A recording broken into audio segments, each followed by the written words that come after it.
My son called to tell me I was no longer invited to his wedding. He said I'd make it awkward. He had no idea how awkward it was about to get. My name is Eleanor Hayes. I'm 61, a widow, and a retired high school principal from Florida. For 28 years, I raised my son Daniel on my own. I worked double shifts, graded essays at midnight, skipped vacations so he could go to college, bought him his first car, and even helped him with the down payment on the little house he and his fiancée wanted. Everything I did because that's what mothers do. We pour ourselves into our children and hope they remember who kept the lights on.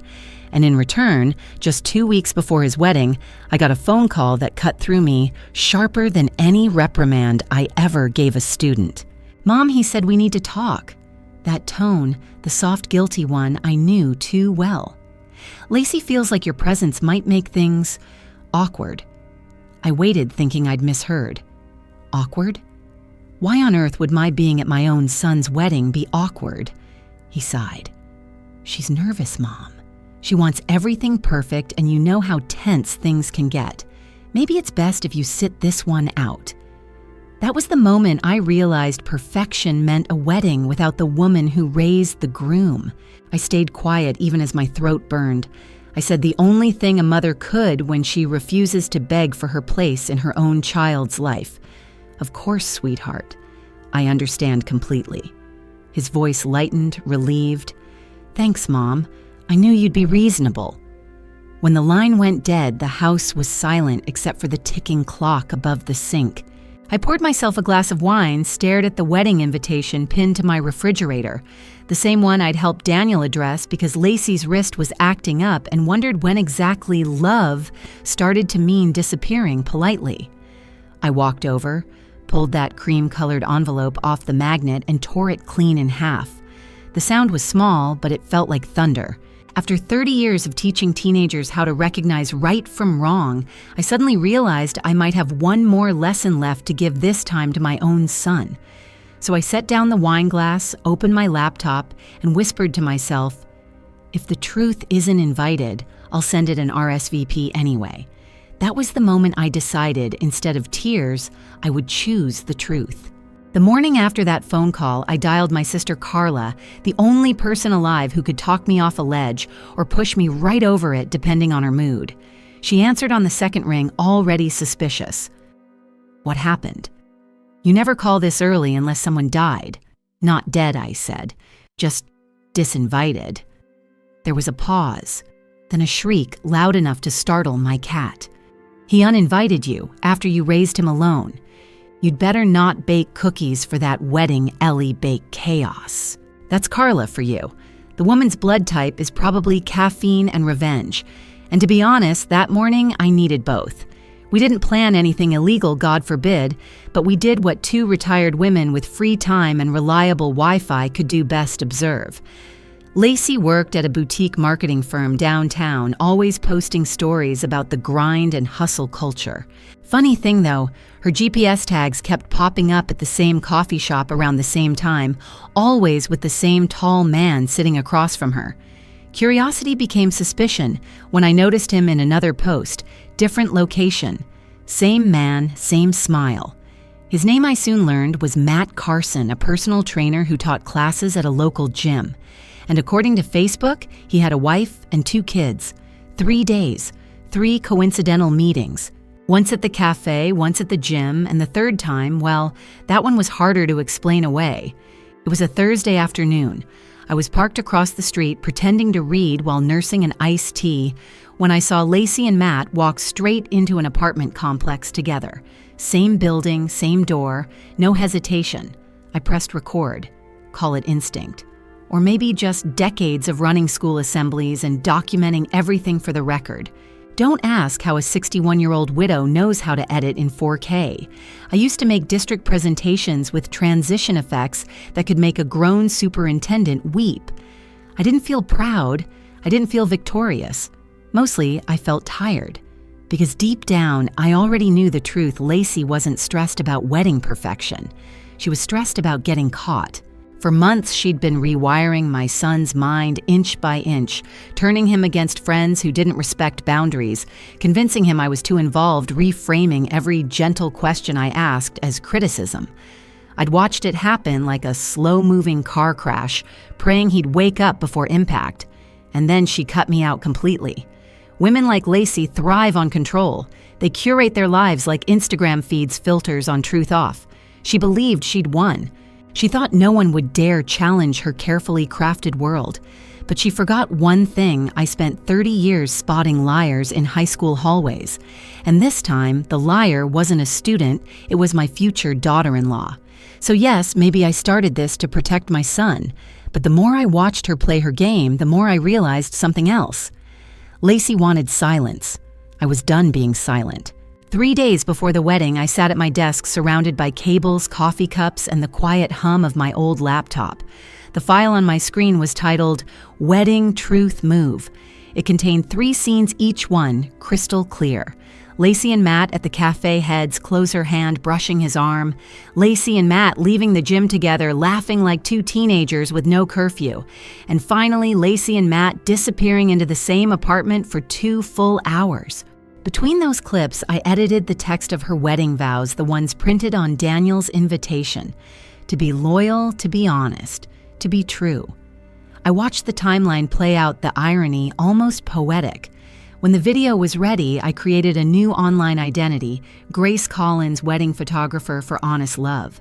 Grace had tastefully filtered profile photos, a handful of inspirational quotes about integrity, and a believable portfolio of smiling brides. Within a week, the account had several thousand followers and a reputation for posting sentimental reminders about real love.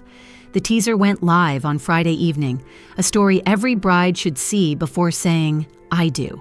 Then, at exactly 7 a.m., Saturday morning, while the sun was rising over the Florida coast, Grace posted the video with the caption, "When you uninvite truth from your wedding, it still finds a way to show up." By the time the first wedding guests were sipping mimosas, wedding truth move was quietly circulating across every social platform that mattered. Meanwhile, Lacey was walking down a sandy aisle in a designer gown, Daniel smiling beside her like a man who believed every promise in the world was being made to him. I wasn't there to see it in person, but I didn't need to be. The camera had already attended on my behalf. Within hours, the internet exploded. By evening, my phone buzzed nonstop with headlines, "The cheating bride who banned her mother-in-law." Screenshots of Lacey and Matt trended faster than wildfire. People were debating the morality of it all, half calling it justice, half calling it cruelty. And then came the knock on my door. A woman stood there trembling, holding her phone. I recognized her immediately from Matt's social media, his wife, Tara Carson. Her voice was shaking. "You didn't just expose her," she said. "You saved me. I've known for months, but no one would believe me. That video, it gave me proof. I offered her tea because that's what old habits do you comfort even when the world's on fire." She wept at my kitchen table, thanking me between gasps. I didn't know whether to feel vindicated or ashamed. Maybe both. Later that night, Daniel called. I could hear the tremor in his voice before he spoke. "Mom, did you do this?" I looked at the video still open on my screen. The frame paused on Lacey's smiling face, mid-lie. "Sweetheart," I said softly, "the truth has a way of filming itself." He didn't reply for a moment. Then he whispered, "She's gone, Mom. She left before the reception. Everyone knows." When the call ended, I sat in the dark, the glow from my laptop, the only light in the room.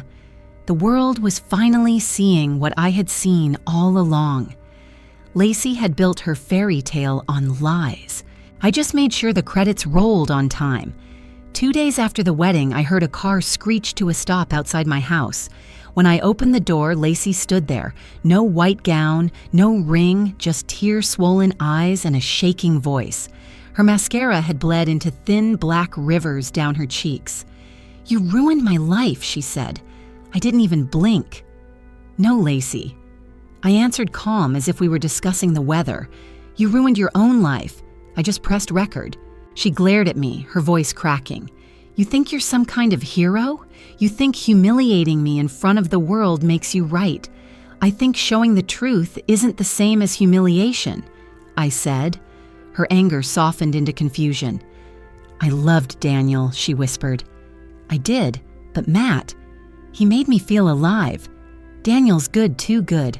I just needed something different. I folded my arms.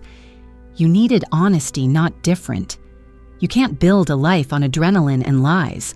She looked away, voice trembling. You always made me feel like you could see right through me. Then maybe I said quietly, stop hiding. For a long moment, she said nothing. Then almost childlike, I never meant for it to go this far. I nodded.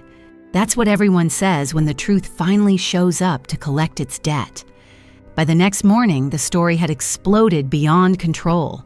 Talk shows, morning radio, every gossip blog in the country, each had an opinion. Half the internet crowned me Justice Mom, the mother who exposed her cheating daughter-in-law. The other half called me heartless, manipulative, the villain in someone else's love story. I didn't bother defending myself. I'd already fought that battle, and I wasn't going to argue morality with strangers holding phones. Daniel filed for an annulment the same day. He moved back home that weekend, dragging a suitcase that looked far too heavy for one man's regrets. His shoulders slumped, his eyes hollow. He said quietly, "Just for a while, Mom. Until I figure things out. Your room's still yours," I told him.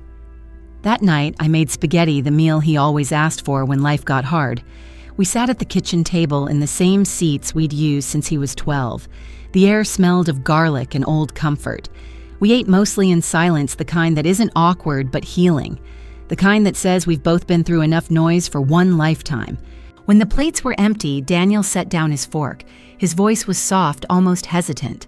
"Mom," he said, "I finally see what you were trying to protect me from. Thank you." I looked at him for a long moment. "You don't need to thank me for loving you," I said. "You just need to remember what love really looks like." He reached across the table, squeezed my hand. "It looks like this," he said. Outside, the crickets sang their endless summer song.